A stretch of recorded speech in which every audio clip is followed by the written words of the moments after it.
Soomaaliyeed may bantaa ku jeedii faday war saxaafadeed ha ku saareen kulan geeg laga qobaday magaalada Tanbaydhabo hotel Horyaal kulanka bulshada rayidka ee hanaanka dib u eegista dastuurka Soomaaliya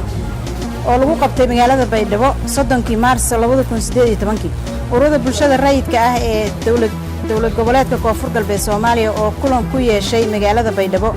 kaasoo soo abaabushay dalada jiliyaasha aan dawliga ahayn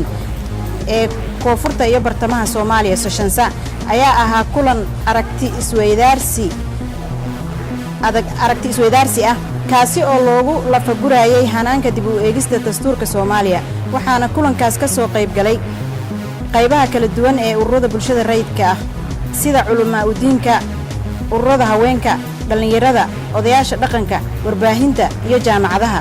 ujeedada kulankaas ayaa ahaa in bulshada rayidka ah ay aragti isweydaarsi ka yeeshaan halka uu marayo geedi socodka dib u eegista dastuurka Soomaaliya in ay ka tashadaan kaalintooda kaga aadan ka qaybgalka dib u eegista dastuurka ku meel gaarka ah ee Soomaaliya iyo caqabadaha ka haysta ka qaybgalka hanaanka dib u eegista dastuurka Soomaaliya hababka ugu habboon ee loo dhaqaajin karo dib u eegista dastuurka Soomaaliya kadib wada tashi iyo la falanqeyn la xiriirta halka uu ku sugan yahay geedi socodka dib u eegista dastuurka kaalinta bulshada rayidka ah iyo caqabadaha ka haysta dib u eegista dastuurka iyo habka ugu habboon ee loo dhaqaajin karo ayaa waxa ay ka qayb galayaashu isla garteen in doorka bulshada rayidka ah ee dib u eegista dastuurka iyo talo bixintiisuba ay muhiim u tahay horumarka dalka gaar ahaan dhamaystirka qabyo qoraalka dastuurka waxayna ugu baaqayaan guud ahaan dawladda dhexe iyo dawlad goboleedyada gaar ahaan guddiga baarlamaanka kormeerka dastuurka guddiga madax bannaan ee dib u eegista dastuurka wasaaradda dastuurka dawladda federaalka wasaaradda dib u heshiisiinta iyo arrimaha dastuurka dawlad goboleedka Koonfur Galbeed soo jeedin in ay hay'adaha shaqo wadaagta ku ah hanaanka dib u eegista dastuurka Soomaaliya ay wada dhowraan nidaamka shaqo ee ay iyaga ka dhaxeeya iyo heshiisyadii ay wadaageen in danta qaaska ah laga hormariyo danta guud ee hanaanka dib u eegista dastuurka in qorshaha guud ee loo diyaariyay hanaanka dib u eegista dastuurka Soomaaliya aan loo soo bandhigin iyadoo aan dib u eegis lagu sameeynin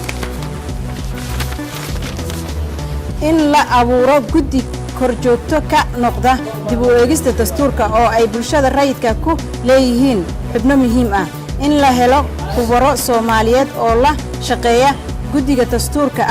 dastuuriga ah ee dib u eegista dastuurka lana sifooyin sharci yaqaano diini iyo maadiba oo wadaniyiin ah si guud ahaan bulshada u hesho fursad ay uga qayb qaadato dhamaystirka dastuurka dawlad goboleedyada dalka waa inay xoojiyaan amniga iyo maamul wanaagga in heshiisiin iyo wada hadal loo furo bulshada Soomaaliyeed laga soo bilaabo heer hoose taas oo garab soconaysa dib u eegista dastuurka in la helo waqti kooban iyo qorshe cad oo bulshada og tahay laguna dhamaystiro dib u eegista dastuurka in dastuurka si buuxda loogu qeexo ilaalinta mabaadi'da iyo maqaasinta shareecada islaamka si loo ilaaliyo hufnaanta iyo isla xisaabtanka hanaanka dib u eegista dastuurka waa in bulshada rayidka ah ku yeeshaan door muhiim ah oo muuqda maadaama ay iyagu ku dhex jiraan bulshada ururada bulshada rayidka ah ee ka soo qayb galay kulankii halka maalin ahaa ee ka dhacay hotel Horyaal ee magaalada Baydhabo waxay ugu baaqayaan dhammaan ururada bulshada rayidka ah ee Soomaaliyeed in ay si mug leh uga qayb qaataan hanaanka dib u eegista dastuurka Soomaaliya ugu dambeyntii Soshansa oo u taagan xiriirinta iyo fududeynta wada hadallada iyo talab wadaagga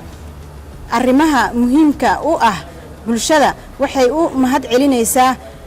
xubnihii ka soo qaybgalay xubnihii ka socday ururada bulshada rayidka ah ee ka soo qaybgalay kulanka wasaaradda dib u heshiisiinta iyo arrimaha dastuurka dowlad goboleedka koonfur galbeed iyo guud ahaan maamulka koonfur galbeed oo martigeliyey soshanse inay ku qabato kulanka baydhabo aadan u mahadsantiin